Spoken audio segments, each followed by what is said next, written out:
자, 여러분들이 이제 이렇게 자꾸 설명을 들으면서 이런 용어들이 자꾸 나오죠. 전압 강화, 전압 상승, 전압 폐회로 뭐 이런 것들에 대한 부분부터 대화가 될 수 있도록 이해를 하시고 그거하고 친해져야 돼요. 그래야 공부가 되는 겁니다. 방정식을 세우라고 그랬죠. 방정식 1번에서 방정식을 한번 세워보면 어떤 방정식이 만들어질까요? 이렇게 보니까 전압 상승이 V이고 전압 강화가 R1, I1이죠. 여기는 전압 강화가 R1, I1이잖아요. 오음의 법칙에 의해서. 여기는 전압 강화가 R2, I2가 되죠. 그러니까 이렇게 1번 폐회로에서는 V는 R1, I1이에요. 이런 식을 세울 수가 있고요. 2번 폐회로에서는 전압 상승이 없죠. 전압 강화만 있죠. 그러니까 R1, I1 더하기 R2, I2는 제로예요. 그런 이야기가 되겠고요. 그 다음에 여기서는 이렇게 커다란 3번 폐회로에서는 어떻게 되죠? V는 여기 R2, I2죠. 이렇게 얘기돼요. 그러면 이거 보세요. 이걸 보고 여러분들이 뭔가 느끼는 게 있어야 되는데요. 이걸 보고 느끼는 게 있어야 되는데요. 아, 여기에 하고 여기는 이게 다 같이 여기 전압 강화나 여기 전압 강화는 요거하고 같구나 이런 얘기를 할 수 있겠죠. 그러니까 이렇게 쭉 병렬로 연결되어 있다면 이렇게 쭉 연결되어 있다면 여기 걸리는 전압은 다 똑같구나. 그런 걸 알 수가 있죠. 전압이 같잖아요. 이 두 개로 알 수 있는 거예요. 그러니까 병렬 연결에서는 전압이 일정한 거죠. 이렇게 연결한 걸 쭉 여기서부터 이런 식으로 이렇게 연결하는 걸 이걸 무슨 연결이라고 그래요? 병렬 연결이라고 그래요. 병렬. 병렬 연결의 경우는 V가 일정하구나. 이렇게 볼 수 있죠. 이렇게 연결하는 건 직렬로 연결한 거죠. 이렇게 직접 이렇게 연결한 거 이걸 직렬 연결이라고 그러는데 직렬 연결의 경우는 여기 흐르는 전류나 여기 흐르는 전류나 여기 흐르는 전류가 같기 때문에 전류가 일정한 거죠. 이걸 우리가 이제 이런 법칙 등으로 알 수가 있어요.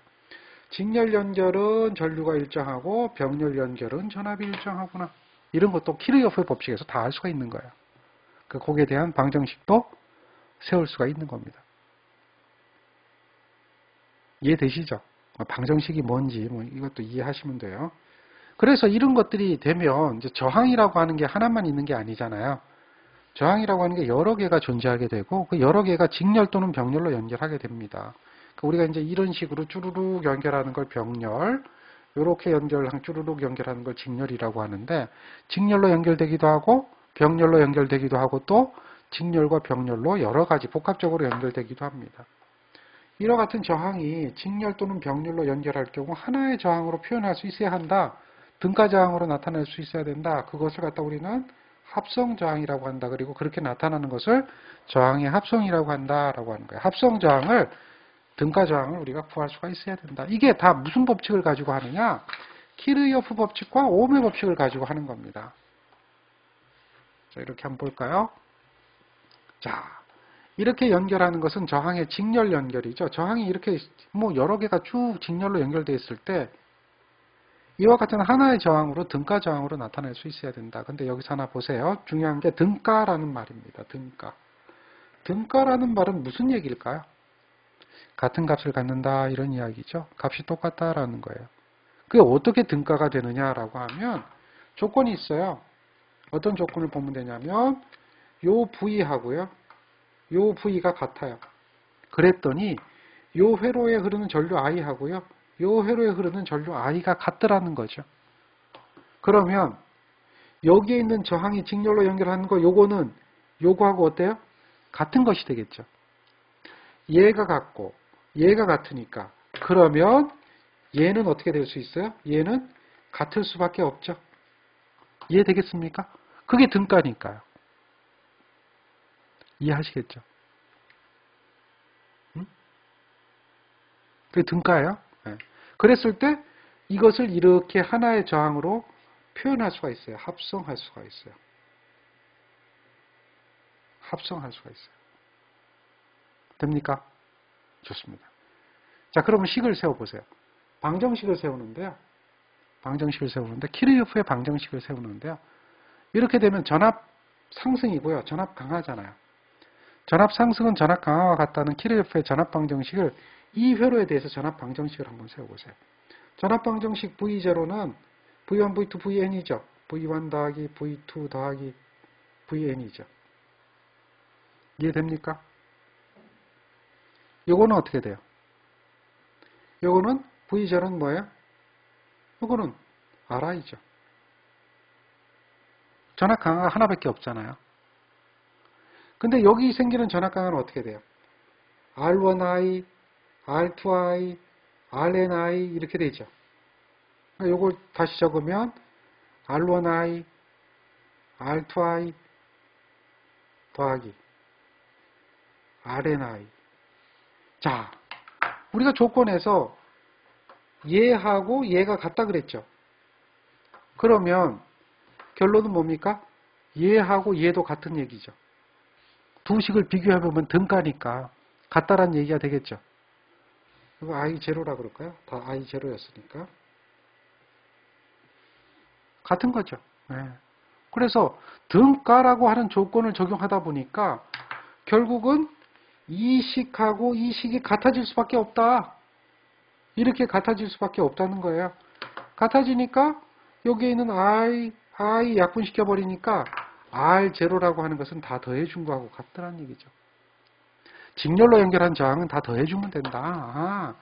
직렬로 연결한 저항은 다 더해주면 되는구나. 그러니까 예를 들면 이렇게 저항이 있는데 얘가 3ohm이에요. 얘가 5ohm이에요. 그럼 이거의 합성 저항 R0는 얼마죠? 3 더하기 5가 돼서 얼마죠? 8ohm이에요. 이렇게 구해지는 거예요. 직렬로 연결한 저항값은 합성 저항은 더하면 된다. 이렇게 직렬로 연결되어 있으니까. 이해되겠죠? 그리고 이렇게 표현하는 게 저항의 심벌이에요. 전류가 흐름을 방해하는 이 기호. 저항의 기호도 하나 기억하세요. 이렇게 꼬불꼬불한 것은 얘는 반드시 저항이다. 저항이다. 저항을 얘기하는 거죠. 레이스탄스 R 쓰고요. 단위 오hm 쓰는 거죠. 그거다 하는 거예요. 레이스탄스다. 이해하시죠? 그래서 이것이 직렬로 연결될 때는 저항을 갖다 어떻게 해주면 된다? 더해주면 된다. 그러면 직렬로 연결할 땐 그 저항값이 커지겠어요? 작아지겠어요? 직렬로 연결할 땐 그 저항값이 커지겠어요? 작아지겠어요? 당연히 그 저항값은 직렬로 연결하면 커진다. 그럼 또 한 가지 물어볼게요.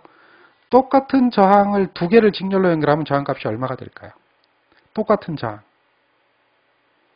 2배가 되겠죠? 똑같은 저항을 3개를 직렬로 연결하면 어떻게 되겠죠? 3배가 되겠죠? 이해하시죠? 예, 그런 경우를 볼 수가 있어요. 그러니까 여기가 같은 값이다라고 하면 이 배수만큼 저항값이 커지는 것을 우리가 알 수가 있어요. 저항은 작고 직렬로 연결했을 때는 작고 커진다. 자꾸 커진다는 얘기예요. 직렬로 연결하면 연결할수록 자꾸 커진다. 오케이? 직렬로 연결하면 그 크기는 커지는 것을 우리가 알 수가 있죠. 이렇게 저항값은 커짐을 의미한다. 병렬로 연결하는 것은 이렇게 연결하는 걸 병렬이라고 그래요. 역시 병렬에 대한 개념을 우리가 확인할 수가 있고요. 얘가 등가다라고 하면 마찬가지죠. 뭐가 같아야 되느냐? 등가는 이 전압이 같아야 되고요. 이 전류가 같아야지만이 등가가 되고요. 그러다 보니까 이렇게 나타난 저항값은 이걸로 등가, 즉 합성을 할 수가 있더라는 얘기죠.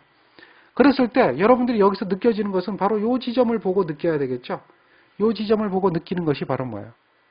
키르요프의 전류법칙이구나. 그래서 키르요프에 대한 전류법칙의 방정식을 세울 수가 있어요. 방정식. I0는 I1 더하기 I2 더하기 IN이다. 뭐 이렇게 되겠죠.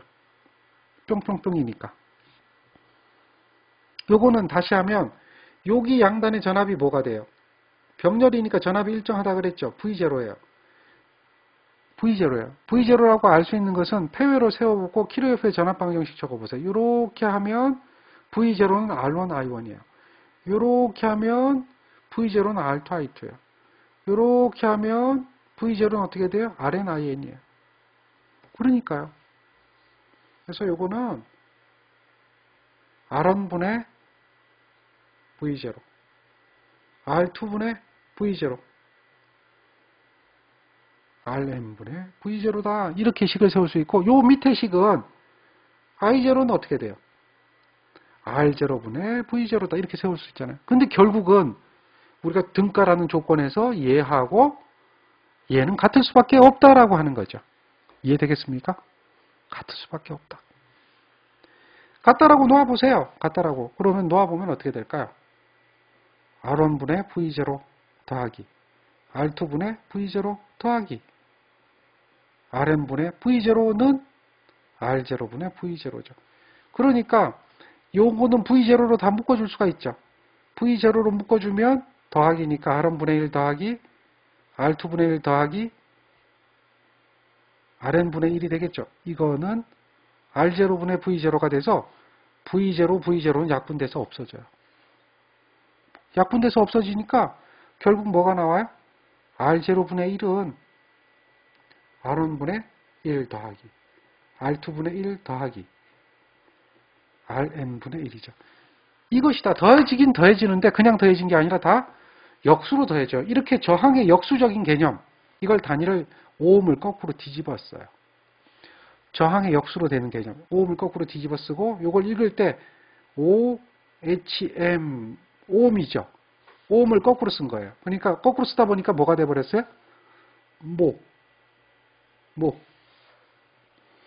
모가 된 거죠. 모. 그렇게 읽어요. 그리고 이걸 갖다 우리는 저항의 역수라고 해서 G0 해서 저항의 레지스터의 반대가 뭐라고 그랬어요? 저항은 레지스탄스잖아요. 레지스터의 반대는 컨덕터예요. 컨덕턴스예요.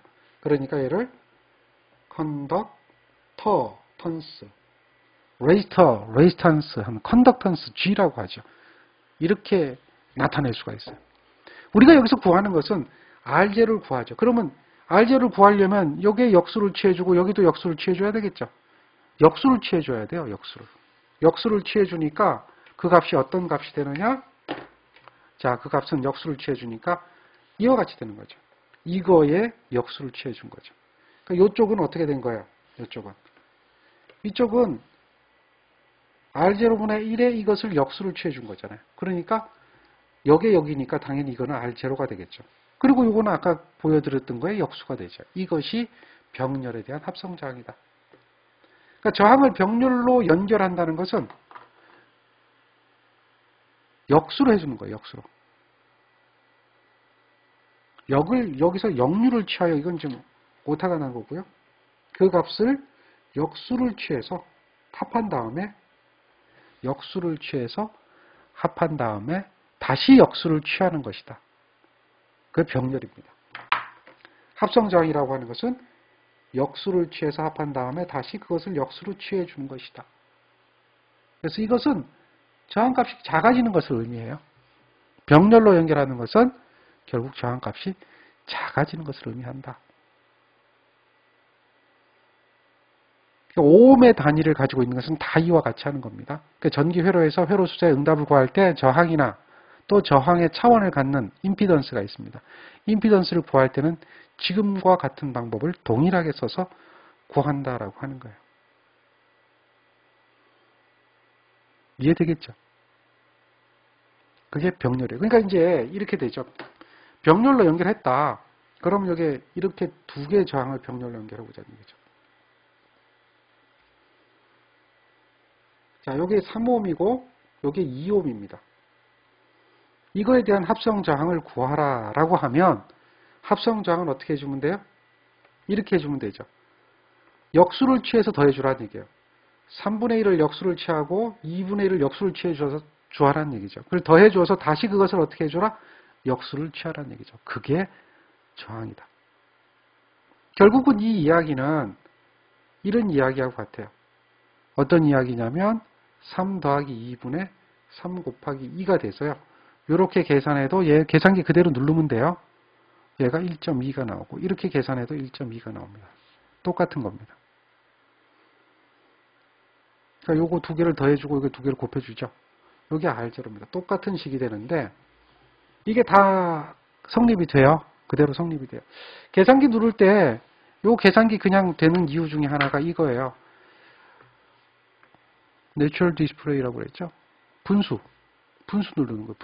분수가 그대로 눌러져요. 그러니까 계산기가 그대로 하면 돼요. 이렇게 해가지고 1 누르고요. 밑으로 화살표 내린 다음에 다시 분수 누르고요. 1 누르면 돼요. 잘못 눌렀네요. 잘못 눌렀어요. 자, 이렇게 해서 여기에 3 누르면 되죠. 다음에 더하기 누르고요. 다시 분수 누르고요. 우리가 손으로 쓰는 것처럼 똑같이 쓸 수가 있어요. 이렇게 하면 답이 구해져요. 1.2죠.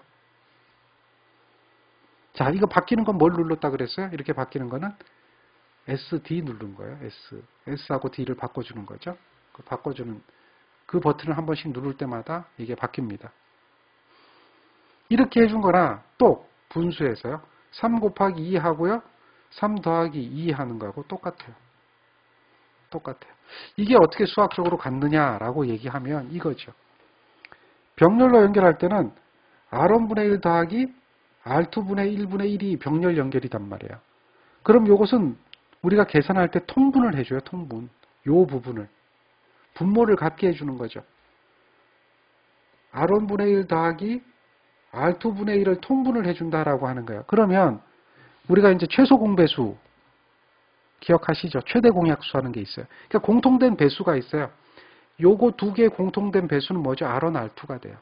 그러니까 여기 R1, R2를 만들려면 R1, R2를 만들려면 여기다 뭘 곱해줘야 돼? 여기다 R2를 곱해주고 R2를 곱해주는 거예요. 또 여기다 R1, R2를 만들려면 여기다 뭘 곱해줘요? R1을 곱해주고 여기다 R1을 곱해주는 거예요. 이해되겠죠? 그럼 분모가 통분이 똑같아지는 거예요. 분모가 R1, R2가 되고 1 곱하기 R2니까 R2가 됩니다. 분모가 R1, R2가 되고 뭐가 되죠? 1 곱하기 R1이니까 R1이 되죠. 그래서 이와 같이 분모가 같아질 때는 이걸 합성을 할 수가 있어요. 더해주면 얘가 어떻게 돼요? R1, R2, R1 더하기 R2가 되죠. 이렇게. 이게 되는 거예요. 그래서 얘를 갖다 어떻게 해줘? 역수를 취해줬잖아요. 그러니까 얘를 뒤집어 주는 거죠. 뒤집어 주는 거예요. 뒤집어 준 것이 이 식이다. 그러니까 이게 R0니까 이렇게 표현하는 거예요. 이렇게 표현돼서 보통 이제 구할 때 이렇게 많이 구하는 거죠. 이렇게 구해지는 것이다. 통분이라는 개념이 적용이 돼요. 통분이라고 하는 개념. 그래서 수학적인 개념이 통분인데 수학이 아니라 산수죠. 즉 다시 말해서 2분의 1 더하기 3분의 1은 얘가 어떤 사람이 이게 얼마입니까? 그러니까 이게 5분의 2예요. 이렇게 하면 이거 말도 안 돼요. 에? 밑에 거 더해주고 위에 거 더해주고 이러고 있으면 머리가 아픈 거예요. 그거 아니에요. 한번 보세요. 그게 나오는가. 여러분 계산기 한번 눌러보세요. 1, 2 한번 눌러보세요. 더하기. 다음에 3분의 1 한번 해보세요. 이게 5분의 2가 되나? 5분의 2가 아니라 6분의 5죠. 그렇잖아요. 이거 5분의 2가 아니에요. 근데 이렇게 하는 사람이 있단 말이에요. 이거는 얘기가 안 되는 거야. 근데 실제 이렇게 하고 있어요. 분수 계산을 못 하는 거죠. 이러면 머리 아프다. 이게 바로 분모가 다르기 때문에 분모를 갖게 해줘야 된다. 2와 3의 공통된 배수 중에 최소 공배수, 공통된 배수 중에 제일 작은 공통된 배수를 찾는 거죠. 최소 공배수. 배수가 여러 가지가 있겠죠. 3의 배수가 쭉 있고 3의 배수는 어떻게 돼요? 3, 6, 9, 12, 15 쭉 갈 거 아니에요. 2의 배수는 2, 4, 6, 8, 10, 12 쭉 갈 거 아니에요. 그럼 배수가 공통된 배수가 뭐예요? 6도 공통된 배수고 12도 공통된 배수잖아요. 이게 계속 무한대로 가다 보니까 공통된 배수는 굉장히 많겠죠. 그 중에서 가장 작은 게 뭐예요? 6이란 말이에요. 이걸 갖다 우리는 최소 공배수라고 그래요. 자, 참 중학교 처음 1학년 들어갈 때 하는 뭐 최대 공약수, 최소 공배수 뭐 이런 얘기도 나오는 그때 배운 거 기억이 날 거예요. 그러니까 이 공배수가 6이니까 이걸 6을 만들려면 여기다 뭘 곱해줘야 돼? 여기다 3 곱해주고 여기다 3 곱해주고 이거 6 만들려면 여기다 2 곱해주고 여기다 2 곱해줘야 되겠죠. 그게 분수 계산이에요. 그러니까 이거는 아니고요. 이게 얼마 돼요? 3은 6이 되죠. 6이 되고 요거는 뭐가 돼요? 3이 되고 요거는 뭐가 돼요? 2가 되죠. 그러니까 얘가 6분의 5가 되는 게 분수 계산이다. 그 계산을 지금 하는 거란 말이죠. 그 계산을. 이 계산이 바로 그 계산인 거죠. 이해하시겠죠? 그래서 이러한 것이 어려워서는 절대 안 된다. 이게 바로 기초니까, 기본이니까 이런 것들을 쉽게 할 수 있어야지만이 우리가 수업을 잘 따라갈 수가 있어요. 근데 지금 이 얘기 한번 해드렸거든요. 근데 제가 강의할 때마다 최소 공배수가 어떻게 되고요, 최대 공약수가 어떻게 되고요, 요거 이런 얘기를 이렇게 해줘야 되고, 이거는 이렇게 해줘야 되고, 제가 할 때마다 이렇게 하면은 이건 진도 못 나가죠. 그냥 그 수업만 계속 하고 있어야 되죠. 제가 한번 해드리면 한계가 있죠. 그러니까 여러분들이 복습을 해줘야 되는 거예요. 제가 한번 이 얘기를 해드리면 이 이야기를 끝까지 갖고 가야 돼요.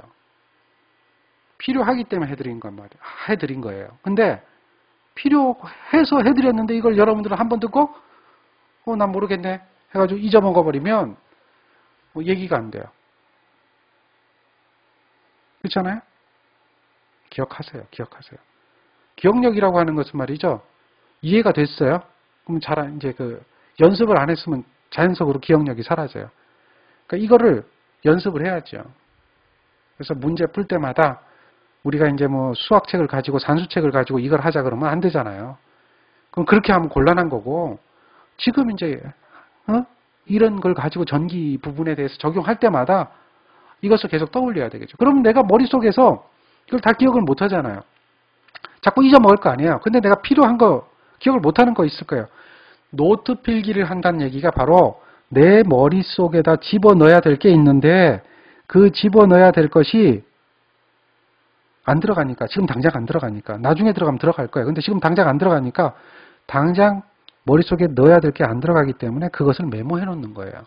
그리고 그것이 내 머리하고 동일하다 생각하고 언제든 꺼내볼 수 있어야 돼요. 그게 바로 뭐예요? 서브노트예요. 그게 노트예요.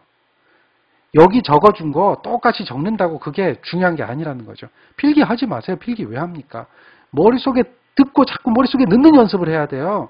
쓰는 연습을 하는 게 아니에요. 우리는 머릿속에 넣는 연습을 해야 돼요. 그러니까 설명을 하면 그 설명을 듣고 자꾸 이해를 하고 머릿속에 그걸 넣어야 돼요. 그 연습을 해줄 때 그게 공부가 되는 거예요. 그냥 써놓고 내가 나중에 볼 거야. 이 사람은 계속 나중이에요. 거짓말 아니에요. 계속 나중이에요. 그냥 지금 써놓기만 하고요. 필기만 해놓는 거예요. 그리고 내가 언제 볼 거야? 나중에 볼 거야. 그러면 공부 안 돼요. 계속 나중이야. 언제 봐도 나중이야. 지금 이 순간에 끝내버려야지. 이 생각을 해야 그게 머릿속에 들어와요. 제가 왜 이렇게 너무나 쉬운 얘기를 계속 설명을 하느냐. 이것도 안 되는 분이 있기 때문에 설명을 하는 거예요. 지금 여기서 이해를 못하고 이거보다 더 기초적인 설명을 원한다 그러면 대한민국에 어디 가도 없어요. 이거보다 더 기본적으로 설명하는 곳은 없고요. 이런 건 있을지 몰라요. 설명을 안 하고요. 합성조항은 이거예요. 없는 거죠, 과정이. 그러니까 더 쉽게 얘기한다는 사람들이 있는데 더 쉽게 우리는 너무 쉬워요. 그리고 그걸 실제 좋아하는 사람이 있어. 어떻게 하냐면 직렬저항은 더해주면 됩니다. 병렬저항은요, 2개로 환산하고요. 2개 더해주고 2개 곱해주면 돼요. 그러면 끝나는 겁니다. 자, 그럼 저항의 합성이 다 됐습니다. 그러니까 이렇게 직렬로 됐으니까 요거 2개 더해주고요. 또 다시 2개 생기니까 또 더해주고요. 그 다음에 2개 병렬이니까 2개 더해주고 2개 곱해주고요. 이렇게 얘기하는 거죠. 그렇게 하면 너무나 간단하겠죠? 근거가 없는 거예요. 그냥 외우는 거예요, 그거는요. 그게 공부 아니에요. 그게 쉽게 설명한 게 아니에요. 결론만 얘기해 주는 것 뿐이지 설명이 아니라는 거죠. 그게 무슨 강의입니까? 결론만 얘기해 주는 게. 근데 안타깝게도 대부분의 강의들이 다 그래요. 그러니까 여기서 이해를 못하면 대한민국의 다른 데 가서 이해할 때 하나도 없어요. 여러분들 지금 여기 선택을 참 잘하신 건데요. 여기서 이해를 하셔야 돼요. 다른 어떤 강의 한번 가서 보세요. 이렇게 설명해 주는 거 있나? 그냥 저항은 직렬 연결은 더하세요고요. 병렬 연결은 공식이 이거니까 역수를 취해서 더한다면 다시 역수 취해 주세요. 그걸로 끝입니다. 왜 그런지는 설명이 안 들어가 있잖아요. 전압은 볼트입니다. 전류는 암페어입니다지 전압이 왜 어떻게 해서 볼트로 정의되는지, 왜 어떻게 해서 암페어로 정의되는지 설명을 안 해줍니다. 그런 설명하고 갈 시간도 없고요. 그렇게 설명하는 것이 좋을 수도 있고 안 좋을 수도 있고 뭐 장단점이 있겠죠. 생각하기 싫은 사람은 제가 지금 설명하는 것이 좀 복잡하게 느껴질 수도 있어요. 간단한 이야기를 왜 자꾸 이렇게 복잡한 수식을 대입하는가 이렇게 생각하는 사람도 있겠죠. 근데 사실은 이런 것을 계속 머릿속에서 생각하면서 내 머리가 훈련이 되는 겁니다. 머릿속에서 지금 당장 이게 회전이 안 되죠. 머리가 안 돌아간다 그러죠. 생각이 안 되는 거예요. 막 짜증나고 막 답답하죠. 근데 시간이 흐르면서 그런 연습을 자꾸 하게 되면 이 사람의 뇌는 말입니다. 컴퓨터하고 다르게 무한대입니다. 컴퓨터는 능력이 한계가 결정이 되어 있죠. 그리고 CPU의 성능에 따라서 그 한계가 딱 정해져 있지만 사람의 뇌는 연습을 하면 할수록 굉장히 연산 능력이나 기억 능력이 향상됩니다.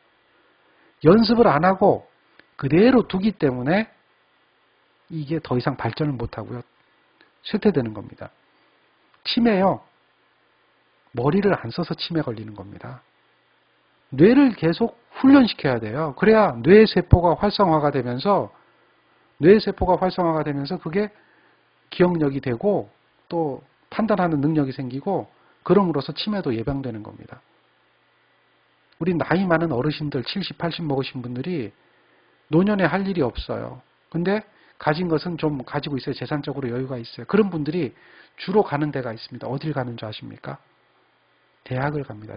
대학 중에서도 사이버 대학을 갑니다. 사이버 대학은 누구나 들어갈 수가 있기 때문에 사이버 대학을 들어갑니다. 수능 안 봐도 되거든요. 그 사이버 대학에 가가지고 공부를 합니다. 노년에.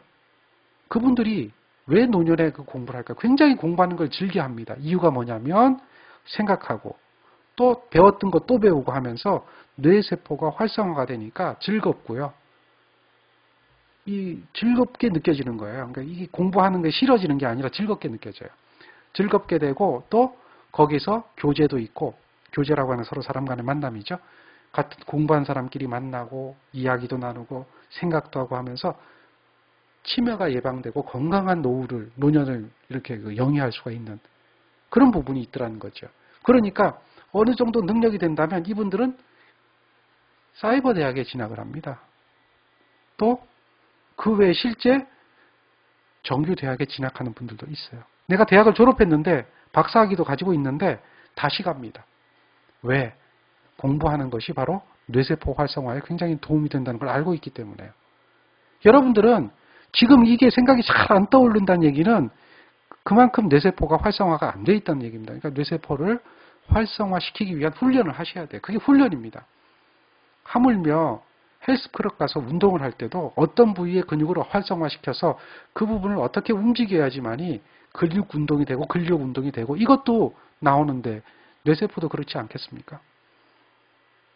잘 한번 생각해 보시고 자꾸 생각하는 연습을 하세요. 생각하는 연습이 공부입니다. 그리고 그게 잘 기억이 안 되고 생각이 나중에 잊어먹을 것 같다라고 하면 내가 지금 이해했는데 잊어먹을 것 같다라고 하면 메모해 놓으세요. 제가 적은 걸 똑같이 적는 게 아니라 본인이 느꼈던 거 잊어먹을 것 같은 것을 메모해 놓으세요. 그게 공부가 되는 겁니다. 잘 새겨 들으세요. 그래야 이해가 되고 하나하나 접근을 할 수가 있어요. 자, 지금과 같이 연결된 회로가 하나 있습니다. 그림 8번과 같이 연결된 회로가 하나 있는데요. 이런 회로는 직렬 연결입니까? 병렬 연결입니까? 직렬 연결입니까? 병렬 연결입니까? 직병렬 연결이죠. 여러 가지 합성되어 있습니다. 직렬과 병렬이 합성되어 있습니다. 그럼 이렇게 뒤에 합성되어 있는 회로는 우리가 어떻게 해석을 해야 될까요? 가장 작은 단위부터 합성하시면 돼요. 전체적으로 한꺼번에 합성할 수가 없습니다. 작은 단위부터 이렇게 3개가 직렬 연결되어 있으니까 이게 얼마예요? 직렬이니까 3호음이 되겠죠. 그렇게 합성하는 겁니다. 3호음을 만들어주면 그림이 이와 같이 변경이 됩니다. 이와 같이 3호음이 하나 더 연결되는 거지. 이렇게 변경이 됩니다. 그러면 요거 2개가 무슨 연결이 돼요? 병렬 연결이 되겠죠. 병렬 연결이 되니까 얼마예요? 1.5옴입니다. 1.5, 즉 3분의 1 더하기 3분의 1분의 1을 하면 이게 얼마야? 3 더하기 3에 3 곱하기 3이 되면 1.5가 되죠. 즉 똑같은 거 두 개 병렬은 2분의 3이니까 1.5입니다. 병렬 연결 똑같이 하면 그 개수만큼 줄어들고요. 직렬 연결은 그 개수만큼 배가 늘어나죠. 당연한 이야기죠. 그러니까 1.5가 됩니다. 그러니까 이걸 1.5로 이렇게 만들어요. 그럼 요게 세 개가 다시 이렇게 직렬 연결되겠죠. 여기 1.5 있고 여기 1.5 있고 1이 있으니까 3이고요. 4가 되죠. 4옴이 됩니다. 그래서 이걸 갖다 4옴을 만들어주니까 이제 저항값이 얼마 돼요? 이렇게 되죠. 이렇게 되죠. 여기가 4가 되고 여기가 3이 되고 여기가 3이 되니까 여기가 4가 되겠죠. 지금 이게 4옴이니까 이렇게 된 거죠. 그러니 요 4가 두 개가 무슨 연결되어 있어요? 병렬 연결되니까 2분의 4니까 2옴이 되는 거죠. 그래서 3 더하기 2 더하기 3이 되죠. 그러니까 전체적으로 합성 저항이 나와요. 그러니까 이게 3 더하기 2 더하기 3이 되죠. 요 2는 이거죠. 그래서 요게 얼마야? 6, 8옴이죠. 이거에 대한 합성 저항은 8옴이 되는 걸 우리가 요 단계에서부터 이렇게 되는 건 금방 알 수가 있죠. 그렇게 하나하나 작은 단위부터 줄여가면서 합성 저항을 구해야 된다라고 하는 것을 이야기해 주고 있어요. 정리가 되겠죠? 그러니까 어떤 경우에 합성 저항이든 간에 저항값을 여러분들 계산할 수가 있습니다. 근데 시험 문제는 여러분한테 수준이 합성 저항을 구하라 이런 문제 안 나와요. 3옴과 4옴이 병렬 연결되어 있는데 합성 저항을 구하세요. 이거는 기능사 문제입니다. 여러분한테가 안 나옵니다. 기사라고 하는 건 말입니다. 4년제 대학을 졸업할 졸업 예정자나 졸업한 사람이나 전기 쪽에서 실무 경력이 4년 정도 되는 사람한테 응시할 자격을 주는 겁니다. 다시 말해서 4년제 대학을 졸업을 바로 앞둔 사람들, 그러니까 최소한도 대학 4년을 배워야 기사 자격을 응시, 주는 것도 아니고 응시할 자격을 주는 건데요. 공과대학에서 전공해서 4년간 배워야 되는 것이다. 근데 그런 사람한테 저항 두 개 직렬로 연결해가지고 합성저항 물어보겠습니까? 그런 거 안 물어봅니다. 허니 공부를 할 때는 어떻게 해요? 기본은 갖춰야 돼요. 그러니까 여러분들이 지금 여기서 설명하는 수준은 굉장히 기초적인 수준이다라고 하는 것을 아셔야 됩니다. 이걸 못하면 큰일 난다는 얘기예요. 큰일 나는 게 아니라 앞으로 이해라고 하는 건 없고 무조건 암기한다는 얘기죠. 여러분들 공부할 때 가장 나쁜 습관 중에 하나가 있습니다. 모르면 암기한다. 절대 안 되죠?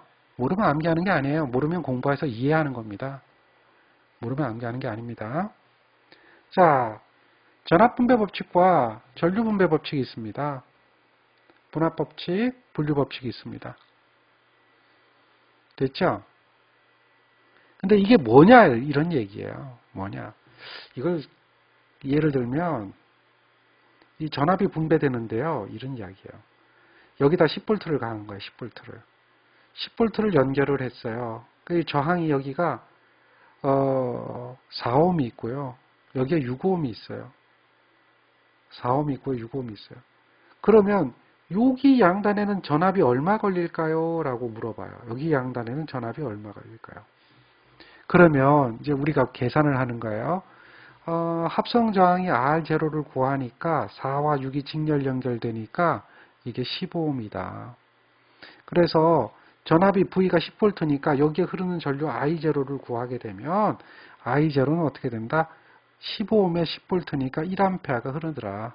그래 1A가 쭉 흘러가니까 여기 6 곱하기 전류가 1A죠. 그러니까 V라고 하는 것은 6 곱하기 전류 I0다. 6 곱하기 1이다. 그러니까 얘가 전압이 얼마다? 6V다. 이렇게 되는 거죠. 이렇게 되는 것을 우리는 법칙이 아니고요. 계산입니다. 계산입니다. 근데 이렇게 계산하는 것이 회로가 복잡해지면 복잡해질수록 이 계산하는 게 쉬울 것 같지만 쉬운 게 아니라 어려워집니다. 이거를 갖다 우리는 법칙으로 이제 간단하게 해결을 하는 거예요. 법칙으로. 그걸 분압법칙, 전압분배법칙이라고 해요. 전압이 분배되어진다. 전압 V는 이 상태에선 전류가 일정하죠. 이 상태에선 뭐가 일정해요? 전류 일정이에요. 그러면 오음의 법칙에서 V는 Ri니까 I가 일정하면 V는 R에 어떻게 하죠? B래. 이해되죠? B래. V는 R에 B래요. 왜? I가 일정하기 때문에 이 식에서 우리 그걸 알 수가 있어요. 아, 전압은 저항에 비례하는구나. 비례하는구나. 자, 비례. 가진 만큼 주는 거죠? 가진 만큼 주는 거예요. 비례에 대한 이야기는 알 거 아닙니까? 하나에 10원 하는 귤이 있습니다. 근데 제가 60원을 가지고 있습니다. 그러면 귤을 몇 개 살까요? 하나에 10원 하는 귤이 있는데 60원을 가지고 살 수 있는 귤은 몇 개일까요? 6개입니다. 그게 비례예요. 가진 만큼이에요. 무슨 얘기인지 알겠죠? 비례하는 겁니다. 비례. 가진 만큼 갖는 거예요. 그래서 요게 요 전체가 이러한 값이죠. 근데 가진 만큼 전압이 나눠진다는 얘기입니다. 비례한다. 이 식을 한번 잘 보시면 여기에 전압은 여기에 흐르던 전류를 구해가지고 전류를 구한 거죠. 저항 두 개에다가 전압 강화를 해서 구한 건데요. 이 전압 E는 R1과 R2가 있는데 R2의 양단의 전압이니까 G가 가진 만큼 전압을 나누어 갖는다라고 하는 거예요. 이 전압을 G가 가진 만큼 나누어 갖는다. 만약에 E1을 구하라 그러면 E1은 어떻게 되겠죠? 반대 R1의 양단의 전압인데 R1과 R2에서 R1의 전압이니까 가진 만큼 나눠 갖는다. 이게 비례예요. 비례. 뭐다? V는 전압은 R에 어떻게 해요? 비례한다. 이게 뭐가 일정할 때? 전류가 일정할 때. 아무 때나 그런 게 아니에요. 전류가 일정할 때. 직렬 연결이니까 이게 성립하는 거예요. 이게 법칙이다. 이해하시겠죠? 법칙이라고 하는 것은 전압 강하는 저항값에 비례하는 것을 우리가 알 수가 있다. 따라서 계산하지 않고 이걸 갖다가 양단의 전압 강하를 구하는 경우는 계산하지 않고 그냥 비례식으로 적용해서 쉽게 구할 수가 있다. 그것을 우리는 전압 분배 법칙이라고 한다. 전압 분배 법칙. 기억해야 돼요. 그러니까 요거를 이런 식으로 계산하는 게 아니고 6오hm 양단에 걸리는 전압은 어떻게 돼요? 4가 있고 6이 있는데 10V를 6이 가진 만큼 나누어 걸리는구나. 이렇게 쉽게 생각할 수가 있죠. 이해하시죠? 정리하세요. 쉽게 구할 수 있다. 그 다음에 전류 분배 법칙이라고 하는 게 있어요. 전류 분배 법칙. 전압 분배 법칙 말고 또 전류도 나누어 걸리게 되는데요. 그걸 갖다 우리는 전류 분배 법칙이라고 해요. 지금 이렇게 병렬로 연결되어지면 뭐가 일정하죠? V가 일정하죠. V가 일정한 상태에서 전류 I는 어떻게 계산합니까? R분의 V잖아요. 그럼 V가 일정하면 전류는 저항이 어떻게 돼요? 저항에 반비례한다. 전류는 저항에 반비례한다. 그러니까 이렇게 병렬로 연결되어 있어요. 이렇게 병렬로 연결되어 있는데 예를 들면요. 여기 10A가 흘러요. 여기 3ohm이고요. 여기 2ohm이에요. 그러면 여기 흘러 들어가는 전류는 얼마일까요? 계산하려면 마찬가지 여기에 공급되는 전압이 얼마인지 계산해 가지고 여기 전압을 이 저항으로 나눠줘야 되겠죠. 계산하려면. 근데 이거는 전류는 저항에 반비례한다. 당연하죠. 반비례합니다. 이걸 이용하는 거예요. 반비례. 이걸 이용하는 거예요. 이용하면 여기에 흐르는 전류 I1이라고 하면 I1은 반비례거든요. 2하고 3이 있는데 요게 아니라 반비례니까 남이 가진 만큼 내가 갖는다. 이거거든요. 반비례니까 상대방 거예요. 남이 가진 만큼 내가 갖는다. 그래서 요걸 계산해 보니까 얘는 몇 암페어가 흘러요? 4암페어 흐르죠. 그럼 이쪽에는 몇 암페어 흘러가겠어요? 당연히 6암페어 흐르죠. 왜? 키르요프의 법칙이니까 여기 4암페어면 여기 6암페어죠. 두 개 더해서 6이 10이 돼야 되는 거니까. 그렇게 가는 거예요. 반대로 여기 6A가 흐르는 것을 계산해 보려면 I2라고 하면 2 더하기 3의 이쪽이니까 남이 가진 것만큼 내가 갖는다. 요거는 얼마죠? 6이 되죠. 이게 전류분배 법칙이에요. 계산 안 한 거예요, 그냥. 계산하는 거예요. 계산하는 게 아니라 그냥 반비례한다라는 개념으로 구한 거예요. 전압이 일정함으로 전류는 저항에 반비례하는 것을 쉽게 알 수가 있고 그 반비례 가지고 우리가 전류가 얼마인지, 전압이 얼마인지를 판단해낼 수가 있더라. 그것을 갖다 뭐라고 하는 거예요? 그렇죠? 우리가 전류분배 법칙이라고 하는 거예요. 그럼 한 가지 더 예를 들어볼게요. 아까 컨덕턴스 G던 저항의 역수고 모으다라고 그랬어요. 이거예요. 이겁니다. 그러면 잘 보세요. 전류 I는 R분의 V였죠. 이거는 GV라고 얘기할 수 있죠. 그러면 이게 된 거예요. 이 회로가 있어요. 이렇게. 전압이 일정한 회로입니다. 병렬 회로죠. 전압이 일정한 회로인데 여기가 우리가 이제 모로 얘기하는 거예요. 모로. 3모고요. 모으니까 뒤집어지겠죠. 여기가 2모입니다. 여기가 10A가 흘렀어요. 아까 이쪽으로 흘렀을 때 전류가 얼마냐 이렇게 물어봤죠. I1이라면 I1은 얼마일까요?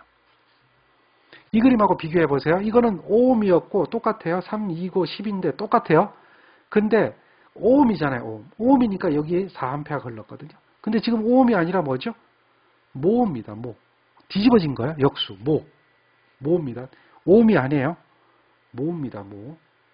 여기서는 뭐였어요? 5ohm이었죠. ohm과 모는 역수 관계가 있다. 다시 말해서 얘는 저항이고 얘는 뭐예요?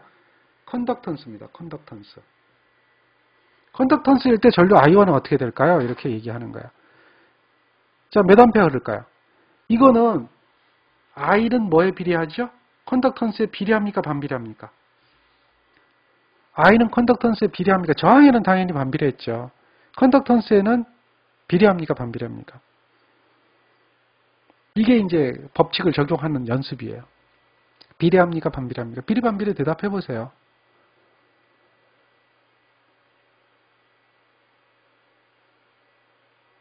비례죠, 비례. 대답하실 수 있어야 돼요. 반비례라고 하시면 안 돼요. 비례예요, 비례. 비례, 반비례를 아직도 구분 못하면 안 돼요. 자, 이렇게 돼서 B, C면 A는 B에 반비례하고 분모로 내려가면 A는 C에 비례하죠. 그렇죠? A는 B에 반비례하고 A는 C에 비례하죠. 기본이에요. 그럼 C는 B에 어떻게 되죠? C는 B하고 어떻게 됩니까? A가 일정하면 C는 B에 반비례가 아니라 비례입니다. 왜? 분모인데 어떻게 해요? 그러니까 이게 C를 구해야죠. C를 구하면 이거는 A, B가 되잖아요. 그러니까 A가 일정하면 C는 B에 어떻게 되죠? 그러니까 기준이 항상 구해지는 거 기준이에요. 이렇게 뭘 구해놔야죠. 그래서 C는 B에 비례한다는 얘기예요. A는 B에 반비례하고 A는 C에 비례하지만 C는 이항시키면 A, B가 되기 때문에 C는 B에 비례하는 거예요. 그 비례, 반비례 관계를 이해할 수 있어야 돼요. 이해하겠죠? A가 일정할 때 C는 B에 비례합니다. A는 C에 반비례하고 A는 C에 비례합니다. 비례, 반비례. 요렇게는 비례. 그거는 기본인 거죠. 반비례, 비례에 대한 얘기는 여러분들이 이해를 하고 계셔야 돼요. 요게 비례가 되는 이유는 이것 때문에 그렇다. 자, 이런 기초적인 게 부족해가지고 이해를 못하면 곤란한 거죠. 그러니까 요거는 지금 뭐예요? 비례죠, 비례. 그렇죠? R의 역수를 G라고 했기 때문에 I는 G의 비례니까 여기서 뭘 구하라 그랬어요? I1을 구하라 그랬죠. I1. 이거 구해지네요. 3하고 2죠. 뭐가 들어가야 돼? 자기 거. 그러니까 얘는 얼마야? 6A죠. I1은 얼마 된다? 6A가 흐른다. 이렇게 구한 거예요. 여기서는 저항일 때는 4A가 흘렀지만 이거는 컨덕턴스로 역수를 취해주면 6A가 흐르죠. 이렇게 이야기를 할 수 있는 거예요. 이거를 우리가 적용해 먹어야죠. 이렇게 수시로 적용해야 되잖아요. 그렇게 적용하는 것을 우리는 연습이라고 하는 거예요. 자, 전압분배 법칙, 전류분배 법칙 이렇게 적용할 수가 있습니다. 가능하죠? 자, 지금까지 설명했던 내용을 여러분 책을 보면 책이 이렇게 나와 있죠? 책을 보면은 접두어하고 알파, 베타 나와 있죠? 여기서는 여러분들이 기호가 있어요. 그리스 문자 알파, 베타, A, B, C, D 알고 있잖아요. 그것처럼 그리스 문자도 알파, 베타, 감마, 델타 이거는 좀 찾아보고 읽을 때 좀 읽어란 얘기죠. 그러니까 예를 들면 델타가 있어요. 델타. 이 델타가 이렇게 돼 있는데 어떤 분은 이렇게 얘기하더라고요. 델타를 보니까 저 올챙이 꼬리는 뭐라고 읽어요? 그러니까 이걸 갖다 올챙이 꼬리라고 그러면 할 말이 없잖아요. 그러니까 이런 걸 읽을 줄 알아야 된다는 얘기죠. 그래서 그걸 읽으라고 넣어드린 거고요. 자, 요거는 이제 그 단위. 아까 전기량을 갖다 쿨롱이라고 한다 그랬죠. 쿨롱이다. 뭐 이런 기호, 컴페이선스는 C이고 단위는 파라드다. 뭐 이런 거 있죠. Q는 전기량이죠. 쿨롱이다. 뭐 이렇게 얘기하죠. 그거 이야기하는 거예요. 그래서 전류 I다, 암페어다. 이건 단위 읽는 방법을 설명해 놓은 거고요. 접두어는 지난 시간에 우리가 그 공학 기초할 때 이야기해 드렸죠. 자, 그거 참고해서 보세요. 이 책의 원저자는 저기 때문에 제가 쓴 거니까 그런 목적으로 만들어 놓은 거예요. 좀 보시고 기억하시라는 얘기예요. 그 다음에 여기 보면 이제 전압과 전류에 대한 이야기 나오죠.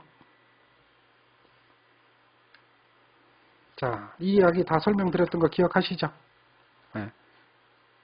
똑같은 이야기입니다. 다른 거 하나도 없죠. 쭉 설명해 놨습니다. 그 다음 오음의 법칙 정리됐죠? 오음의 법칙에 대한 이야기. 그리고 이 책에서 오음의 법칙의 모식도가 있는데요. 뭐 이걸 이렇게 해서 외운다는 것은 참 할 말이 없더라고요. 그래서 이것도 해놓은 건데 엄지손가락으로 여기를 이렇게 눌러요. 그럼 V는 RI다. 저항을 구할 때 전류는 R분의 V다. 저항은 어떻게 돼요? I분의 V다. 뭐 이렇게 하고 있는 거예요. 그거 얘기하는 게 참 우스운 거죠. 너무나 기초적인 이야기니까. 전압 상승과 전압 강화에 대한 이야기가 있고요. 그 다음에 방금 이야기했던 키르요프의 법칙이 있습니다. 키르요프의 법칙, 제1법칙, 제2법칙에 대한 이야기. 설명 다 드린 겁니다. 동일한 이야기죠. 동일한 이야기 들어있고요. 그 다음에 여기 보면 저항의 합성에 대한 이야기 그대로 들어있습니다. 똑같이 순서가 같아요. 다른 거 하나도 없습니다. 그 다음 뭐죠? 전류분배 법칙, 전압분배 법칙에 대한 이야기. 이해가 됐습니다. 거기까지예요. 자, 거기까지가 지금 설명을 드린 내용이고요. 그 다음에 여러분들한테 이제 거기에 관계되는 그 몇몇 문제들을 한번 살펴볼게요. 책에 보면 몇몇 문제들이 있습니다. 자, 요거는 단위 정전환을 놓으면 거기에 작용하는 힘이 그 전개식이다라고 하는 건데 요거는 자기학입니다. 그래서 나중에 차후에 자기학 기초입니다. 회로 이론에서 집어넣은 건 좀 안 맞고요. 그 다음 요거 한번 볼까요? 전류 I가 2T의 자승에 8T만큼 흘렀을 때 0에서부터 3초 동안 흘렀다. 통과한 전기량은 얼마냐? 이렇게 물어봤어요. 그러면 전기량을 구하는 식 Q는 어떻게 되죠? 인테그랄 0에서부터 3초까지 어떻게 돼요? 2T의 자승에 플러스 8T의 값을 DT를 하는 거죠. 물론 이제 이거는 T의 n승을 적분을 해주면은 뭐 지금처럼 이런 식이 되겠죠. 적분을 해주는 거죠. 적분 기호 키가 아시잖아요. T의 n승을 적분할 때는 인테그랄 하면 어떻게 된다고 그랬어요? 여기 n 플러스 1분의 1에 T의 n 플러스 1승의 적분상수 C가 붙는다 그랬죠. 그 공식을 적용하는 건데요. 굳이 그렇게 안 하셔도 되죠. 우리는 이제 이것을 인테그랄이라고 하는 이 적분 기호를 이용해서 문제를 푸는 거죠. 자, 그거를 문제를 풀려고 하면 어떻게 해줘야 됩니까? 계산기 키고요. 모드 누르고요. 모드 1번에서 계산해야 되죠. 그리고 적분 기호 한번 눌러주고요. 식을 써야 되는데 t 대신에 x를 쓰면 돼요. 가로 열고요. x는 어디 있어요? 여기 있죠. 그냥 누르면 x가 안 눌러지고 알파 눌러야 된다고 그랬죠. 그러니까 그대로 하시면 돼요. 2x의 자승, 알파 x의 자승. 플러스 그 다음 얼마라고 그랬어요? 8x. 계산기 누르시면 돼요. 가로 닫고요. 그대로 하시면 되겠죠. x 누르는 방법은 알파 누르고 x 누르면 된다고 그랬어요. 알파 누르고 x 누르면 된다고 그랬어요. 지금 설명 들으세요. 이게 계산기 사용법이에요. 그때그때 계산기 사용법 다 알려줘요. 따로 계산기 사용법 알려주는 거 없어요. 이렇게 하셔야 돼요. 그리고 는 눌러요. 그러니까 우리 수업 다 들으면 계산기 다 쓸 수가 있어요. 요 화살표 오른쪽 누르면 밑에서 깜빡거리죠. 그때 0 넣으시면 돼요. 0에서부터 다시 화살표 오른쪽 누르면 위에서 깜빡거릴 때 3이죠. 0에서부터 3초까지를 인테그랄 한 겁니다. t 대신에 x만 넣은 거죠. 그래서 계산기는 x만 인식을 하니까 54입니다. 따라서 이거의 답은 얼마죠? 54 쿨롱이에요. 이렇게 구하는 거예요. 그럼 이건 1분 30초 안에 충분히 문제를 풀 수가 있습니다. 굳이 적분식을 안 써도 해결할 수가 있다는 얘기죠. 그러니까 여러분들 이제 이것을 하나 풀었으면 얘를 계산하는 것을 연습을 해줘야겠죠? 연습을 해줘야 돼요. 그래서 이것도 마찬가지로 Q 값을 구하는데 인테그랄에다가 시간이 몇 초에 2초 동안에 흘렀는데 요게 3000에다가 2x에 x로 놓을게요. 플러스 3x의 제곱을 이걸 dx를 하게 되면 얘는 뭐가 나오냐면 계산값이 여러분들 계산하는 거예요.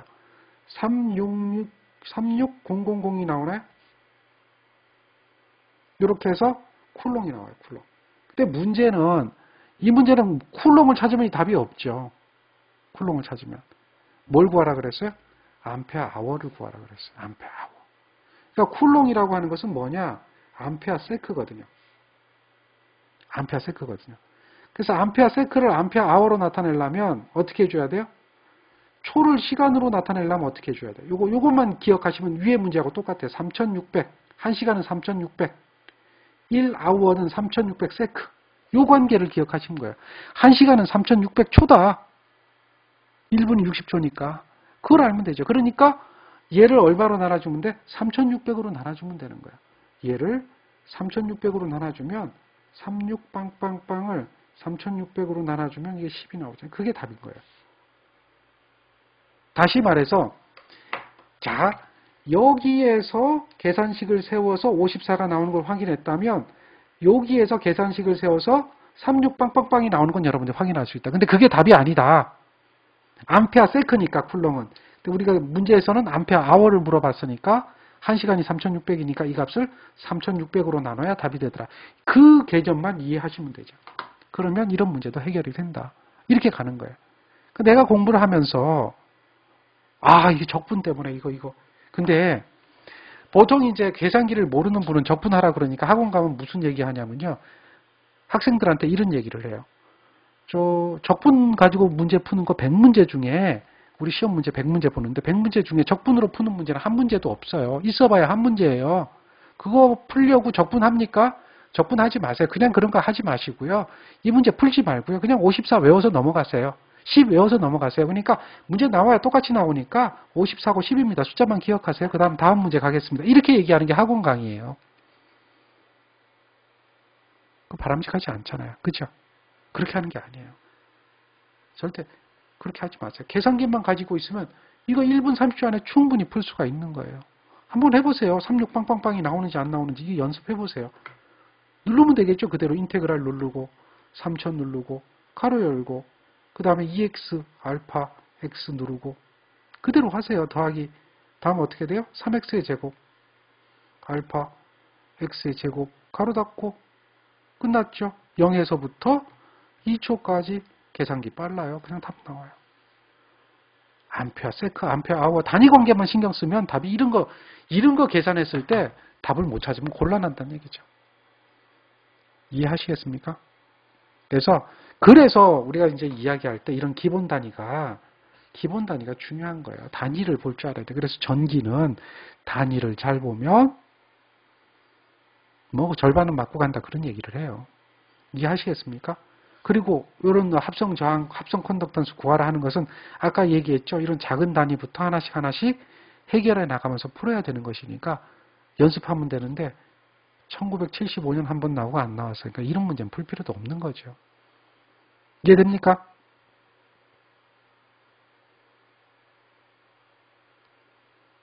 자, 그렇게 공부하시면 됩니다.